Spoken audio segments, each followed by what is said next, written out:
All right, we're back. And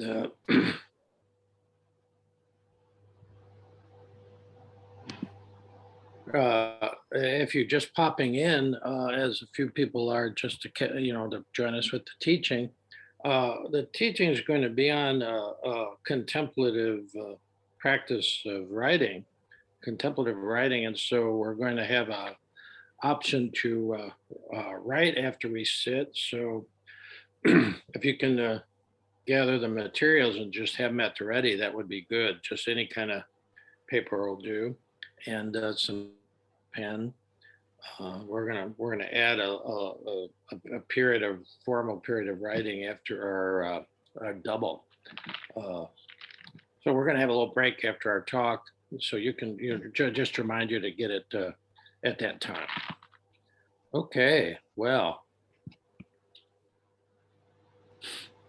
uh, one of the things I was talking about at the intro was how much more anxiety we're all feeling because we're connected to the entire world now, and how one of the great gifts. I mean, uh, if you go to the Buddha's recipe, the Four Noble Truths, which is really a medical model, the first noble truth, which is often translated as life is suffering. Well, that's sort of a killjoy view. That's not really a great translation, by the way. I think what he was talking about was human life, and so probably a better translation would be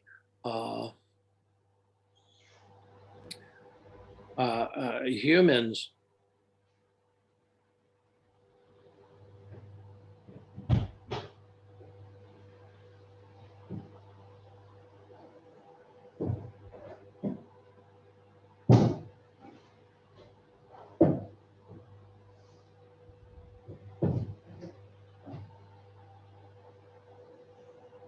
We do anxiety that the other species don't appear to have.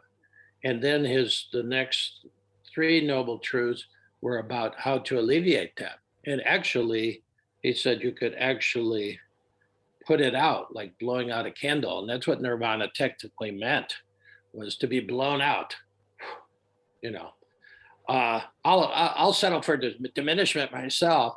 And so part of his when you get into the third and fourth noble truths, he talks about contemplative practices that can help.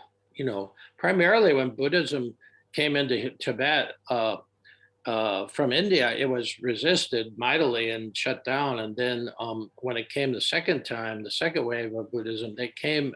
They sent the doctors. They sent the ones who knew Ayurvedic medicine to heal the people physically, heal grandma, whatever, and then you would talk a little Buddhism. And so that was the second wave that finally made it into Tibet.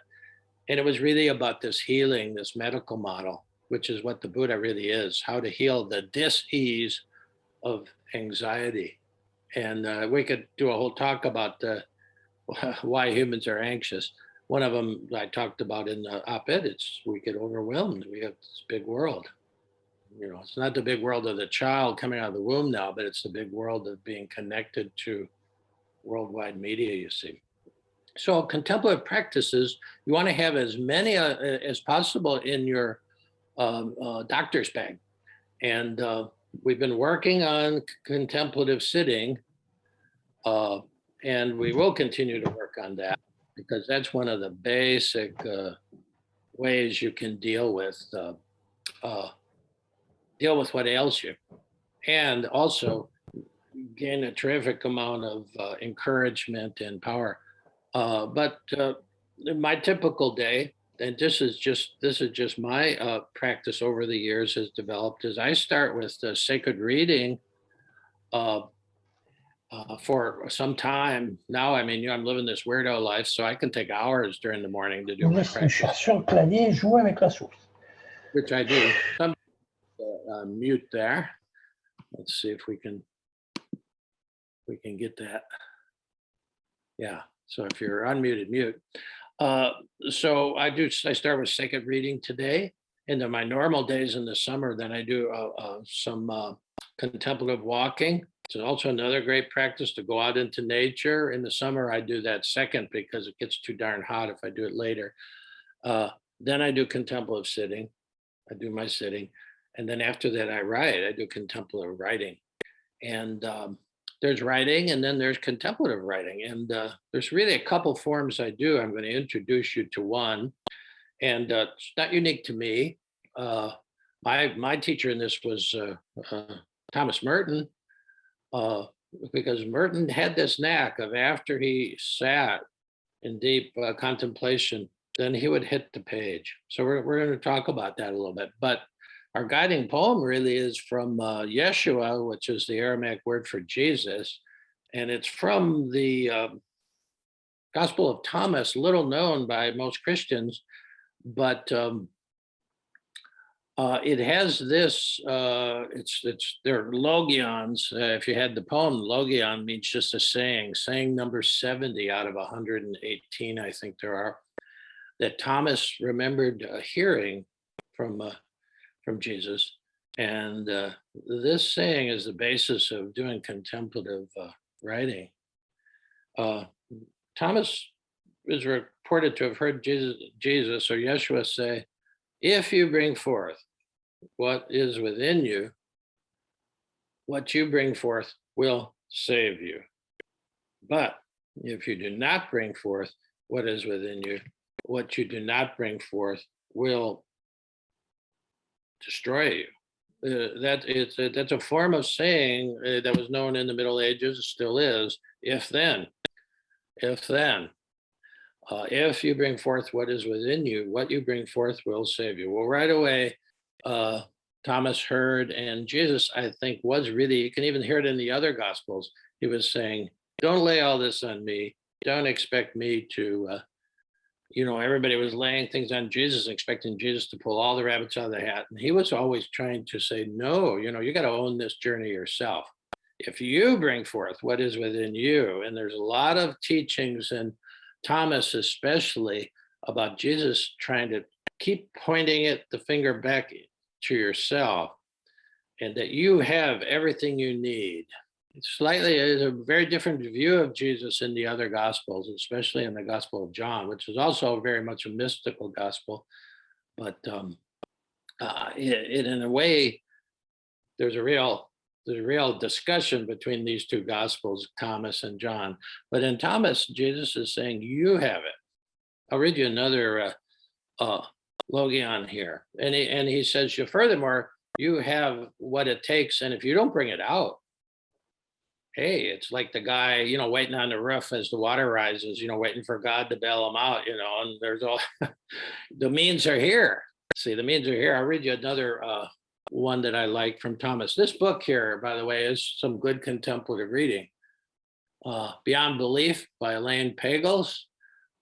It's all about the Gospel of Thomas. And we could do a whole thing on Elaine Pagels here, but this is certainly worth reading, this book.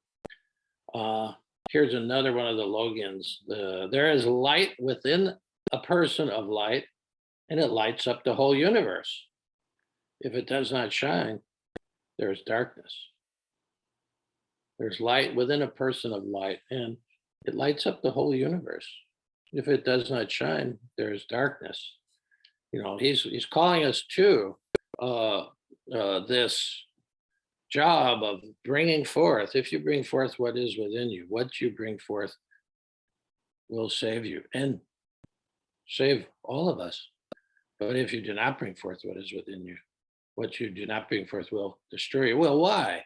Well, you might live to be 103, but if you never bring forth what's translated as the kingdom of heaven is within, but that's really a bad translation. That came out of the court of King James, when we got the original King James version.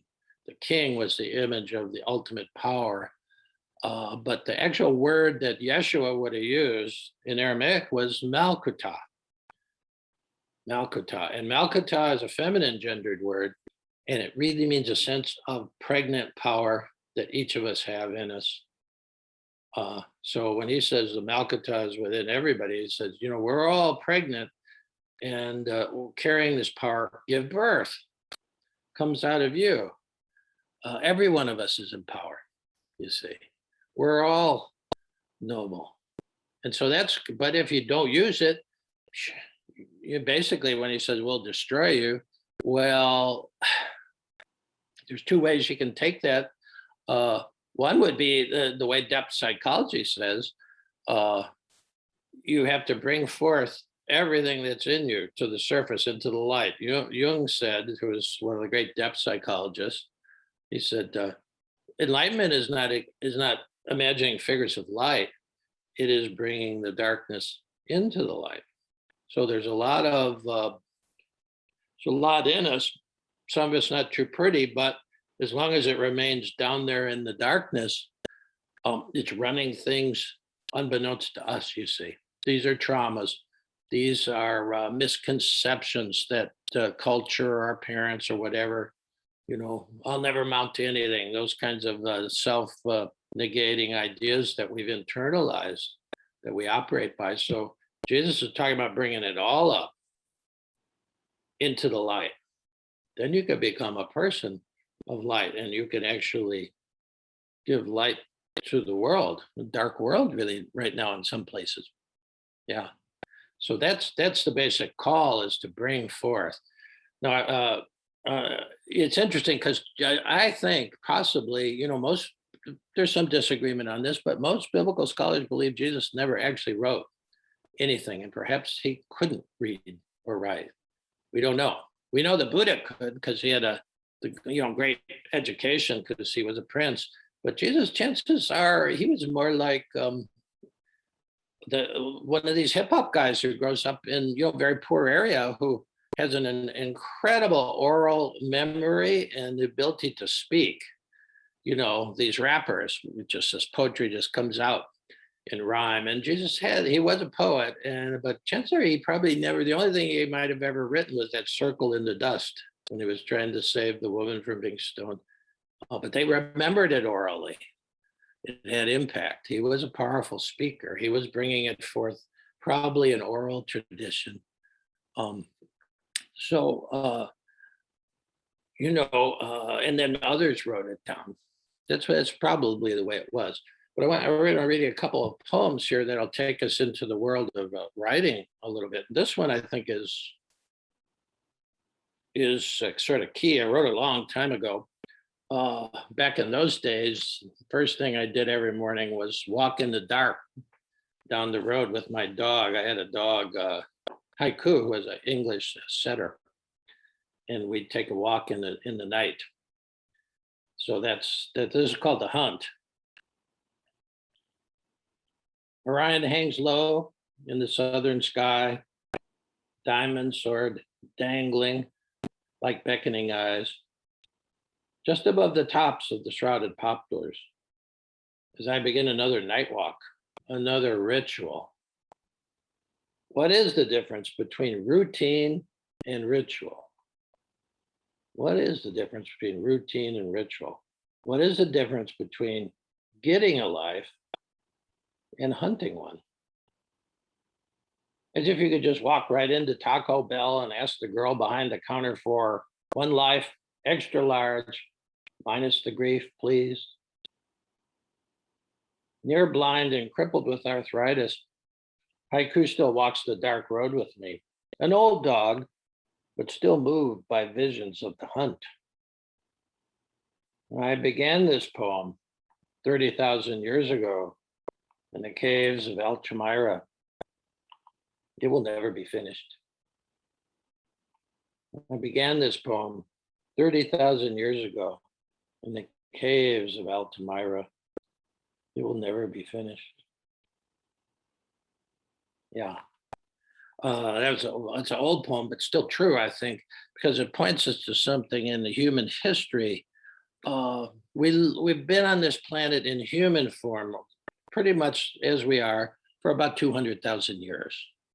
And for somewhere around 150 to 170,000 of those years, we just had oral tradition, oral memory, told the stories, no writing. But about 30,000 years ago, uh, all over the planet, as it turns out, Altamira in Spain, I think it is one of the famous ones that we found first. But we now see that just about the same time in all the continents, well, save Antarctica, uh, human beings start going down into caves in the earth, so going down into the earth, and then on the walls putting pictures. It's the first example of people doing what Jesus was talking about, bringing something forth from the inscape and then putting it on the outer surface. I remember, in Altamira, there's a picture of a human hand, and then pictures of the hunt, maybe dreams that they had during the night. Human beings found a need to do this all over the world. And 30,000 years ago. And in evolutionary time, even in human evolutionary time,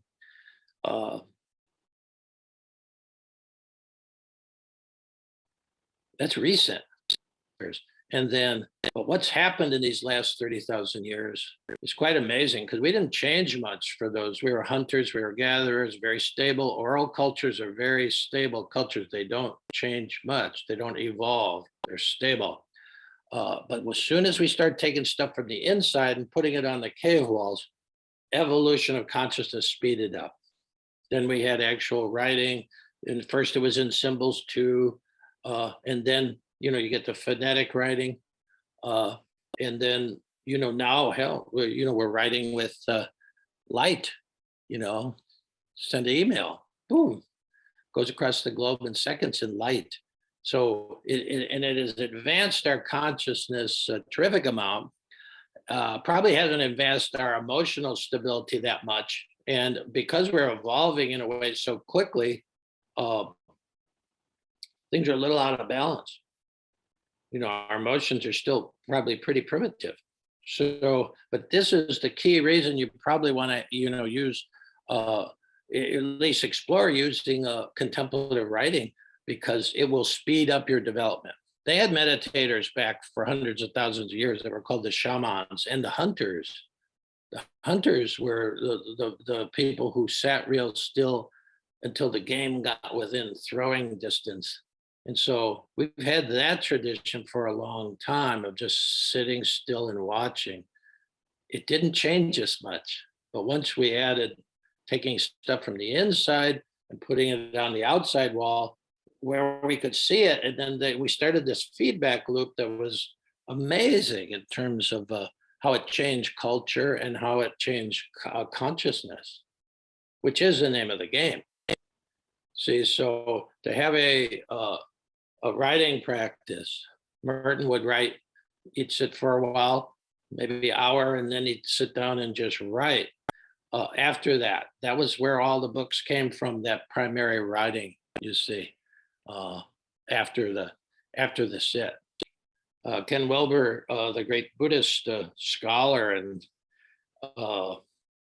explorer of consciousness, he sits for an hour in the morning, and then he might write for 6 or 7 hours after that, because he's a writer. He's unbelievable.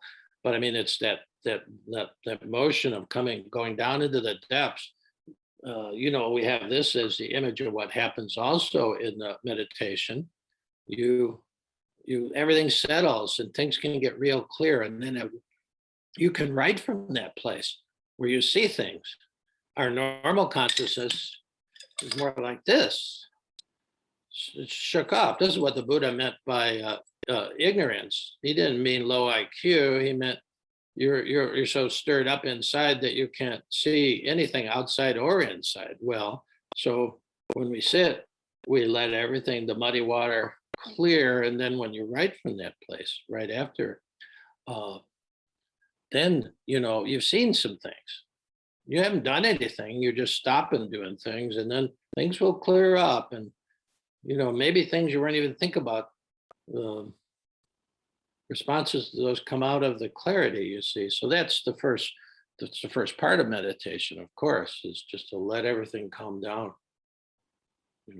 If you're on the road of contemplative sitting, you realize when you're all stirred up is the time to sit.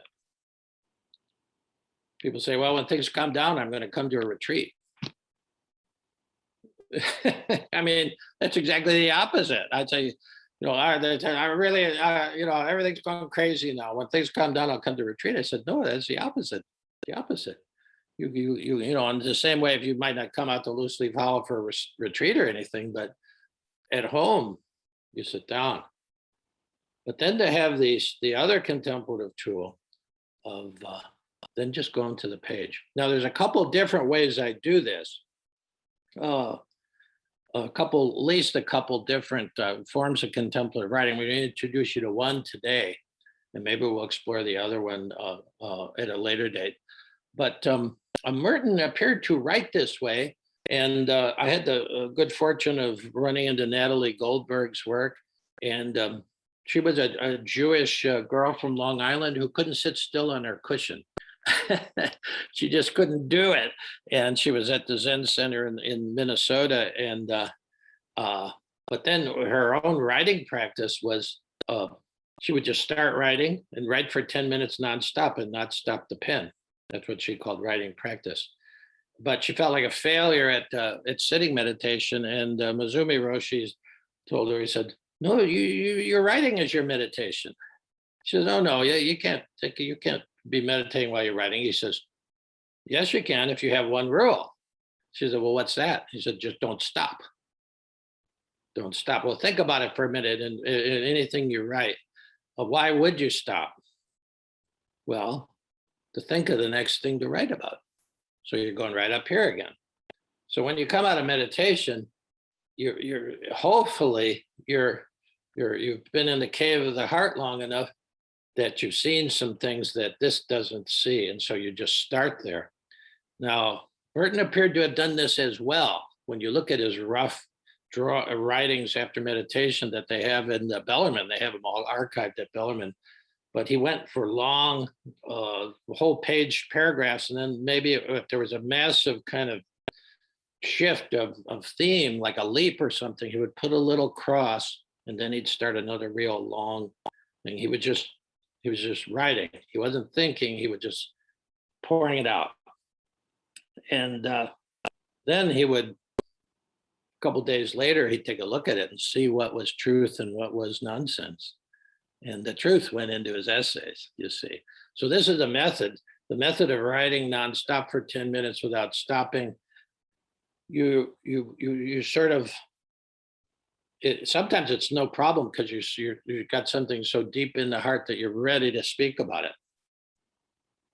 The truth is just can't wait to get out. But sometimes, you don't know what, you just start somewhere and you just keep going.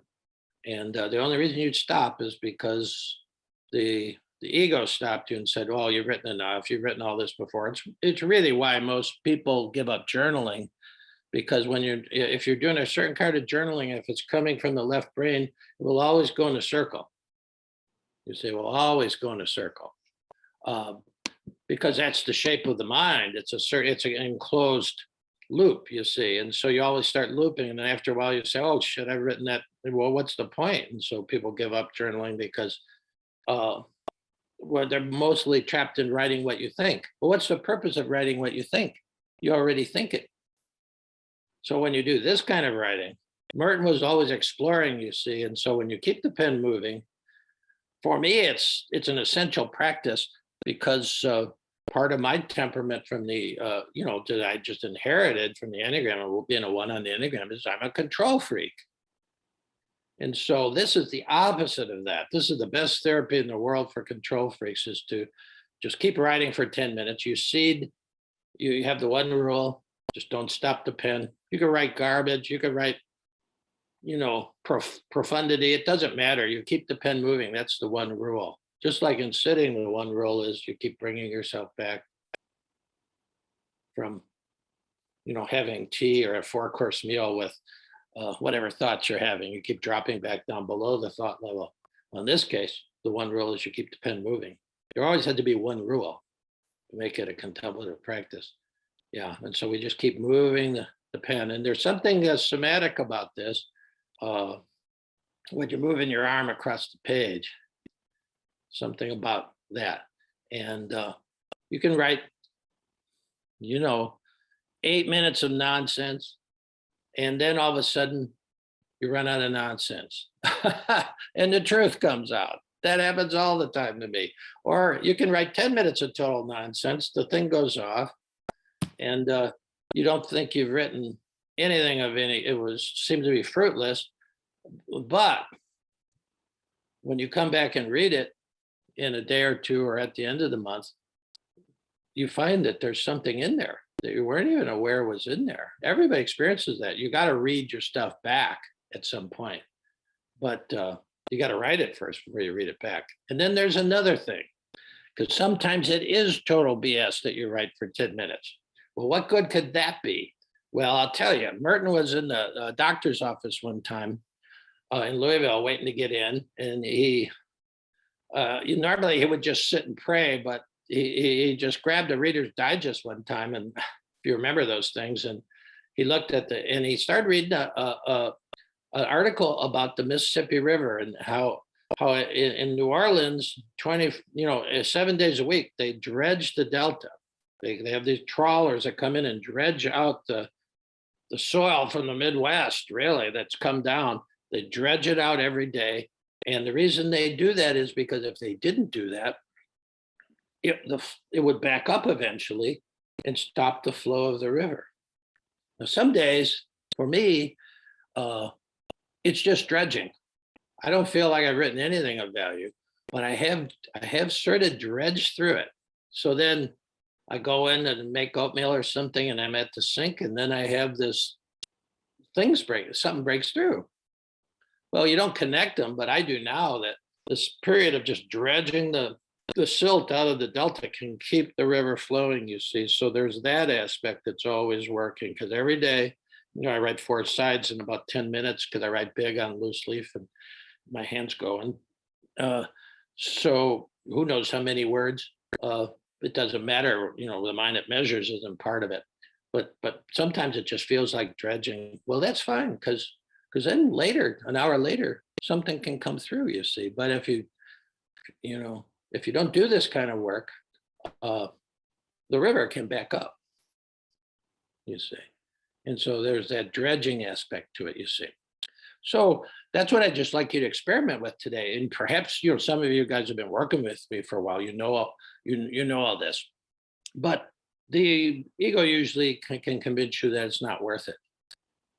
And you got nothing to say. Mine does. I've been doing this years, decades, and mine would say, you don't really have anything to say today. And I said, well, okay. A lot of times I can just blow through that and say, well, okay, that's what you think. And then I go, but sometimes it does stop me too, still to this day. This subtle voice that says, you really don't have time for this. You really don't have anything to say, not in you, but think about Yeshua again. If you bring forth what is within you, what you bring forth will save you. But if you do not bring forth what is within you, what you do not bring forth will destroy you. In other words, the river backs up. And when a river doesn't flow, the marine life dies, because it's got to have moving water. And so it's the same with the inner life. And so all of these practices, one way or another, are trying to unblock your inner life so that you become a person of flow. Because when you're flowing, you're alive. And then there's a lot of possibility. That's what Jesus is talking about. That's what we're talking about, the feeling of feeling more alive. And then you can give that life force to your husband, your wife, your kids, the people you work with, the world.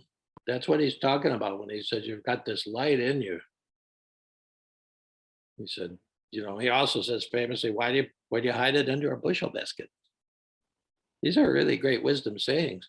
So it's in you already. Okay. Not about becoming Thomas Merton. I'll end with one more poem, and then we'll take a break, and we'll come back at the top of the hour to sit, and then we're right after. But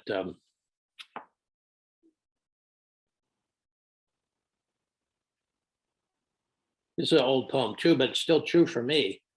And this is called One Reason. I don't write for fun. And I don't write for profit. I don't write to analyze, and I don't write to anesthetize. I don't write for vindication, and I don't write for publication. I don't write for popularity.